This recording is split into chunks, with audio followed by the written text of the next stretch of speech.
Bonjour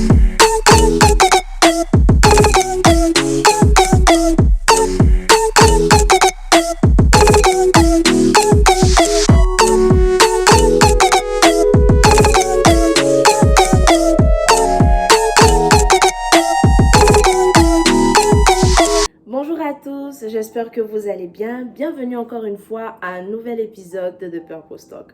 Alors aujourd'hui, je vais partager avec vous une parole que le Seigneur m'a mis à cœur, qui m'a béni et a changé beaucoup de choses dans ma compréhension de ce sujet-là en particulier. Déjà, avant de rentrer dans le vif du sujet, j'aimerais m'excuser pour le retard dans la publication de la vidéo de cette semaine pour des raisons de santé.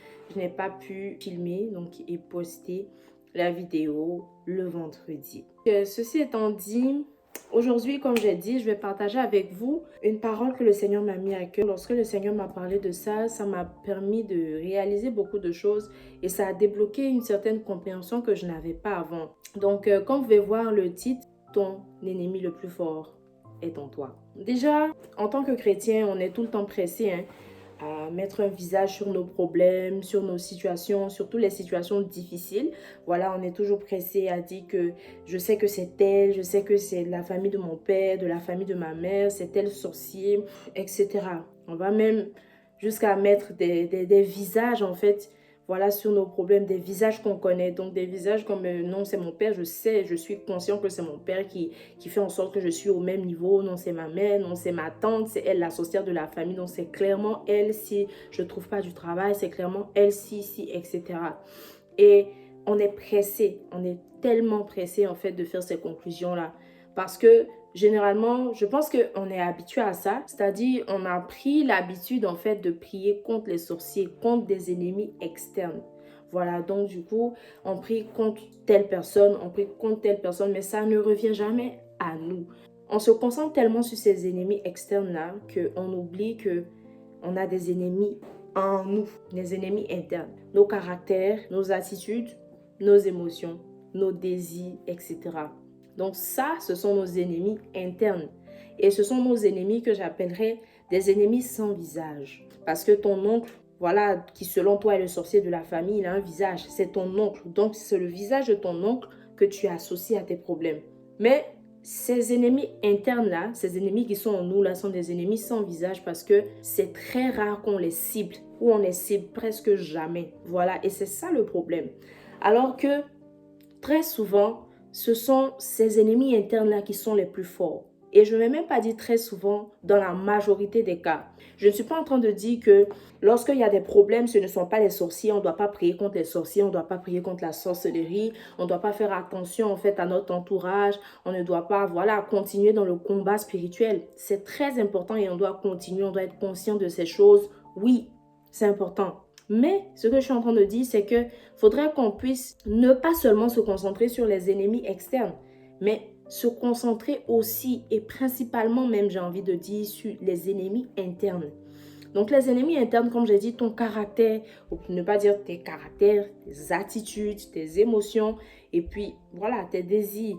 C'est très important parce que généralement, c'est la colère qu'on a en nous. Tu sais que tu as un problème de colère, un très gros problème de colère, ça te fatigue.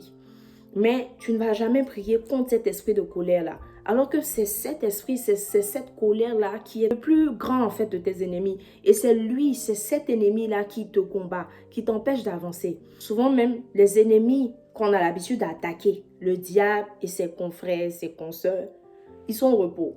Mais on continue à passer par des moments et des situations difficiles et compliquées. Pourquoi? Parce qu'il y a d'autres ennemis qui existent. Et ce sont des ennemis internes. Et c'est de ceux-là que je parle aujourd'hui. Samson, c'était un grand guerrier. C'était un juge en Israël. Il est né dans une bonne famille, une famille chrétienne, une famille avertie. Et donc, il avait ce background-là spirituel. Il sait ce qui est bien, il sait ce qui est mal.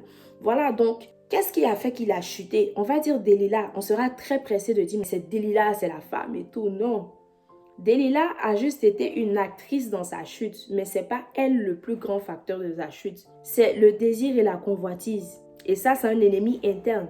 Samson, il combattait beaucoup de personnes, il combattait beaucoup d'ennemis. Il combattait les ennemis physiques, des animaux comme des hommes. Quelle que soit leur taille, quelle que soit voilà, leur corpulence, etc., il les combattait. Donc, il n'avait pas vraiment de problème avec des ennemis physiques.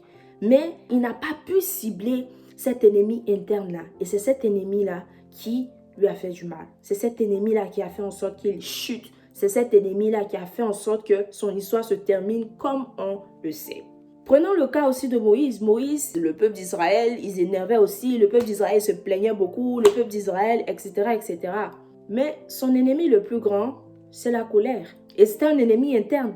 Je me rappelle dans la Bible, lorsqu'il était en train de parler à Dieu sur la montagne, le Seigneur lui donnait les instructions sur la tablette que Dieu lui-même a pris le soin d'écrire.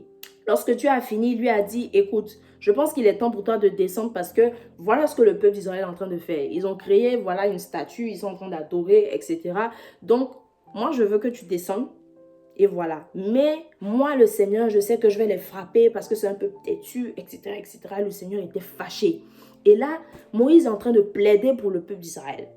Carrément. Et là, Dieu dit, ok, bon, comme tu as plaidé, bon, il n'y a pas de souci, Dieu a compris. Dieu, maintenant, il décide de revenir sur sa décision. Dieu n'est plus en colère.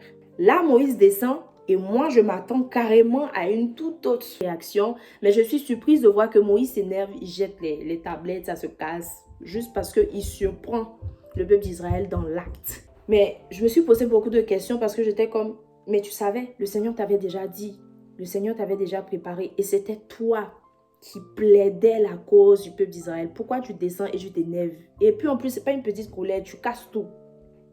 Là, le Seigneur n'avait pas encore parlé.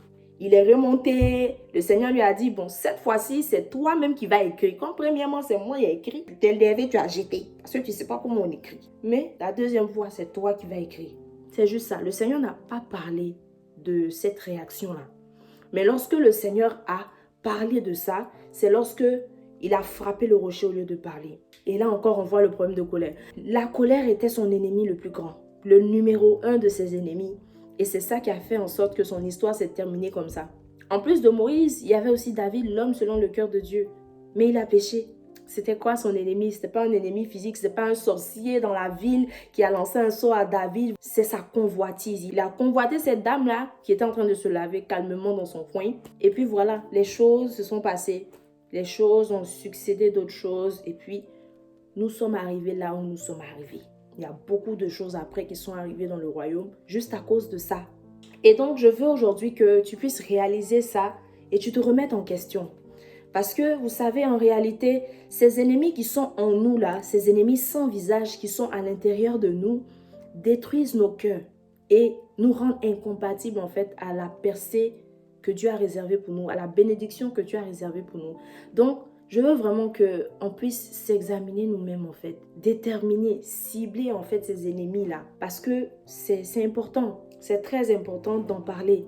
Voilà, c'est très important de savoir ce qui te fatigue. Souvent, il y a des opportunités que Dieu met devant nous, il y a des bénédictions que Dieu veut nous accorder, mais on ne peut pas les saisir à cause de notre colère. Tu es quelqu'un de très colérique. Tu es quelqu'un, en plus de la colère, tu es très jaloux. Tu n'es pas content pour tes frères et sœurs. C'est-à-dire que tu n'as pas un cœur qui aime, tu n'as pas un cœur qui est compatissant. Tu es toujours dans les disputes, dans les excès, dans des choses en fait qui sont considérées comme les œuvres de la chair, qui sont dans le livre de Galates 5.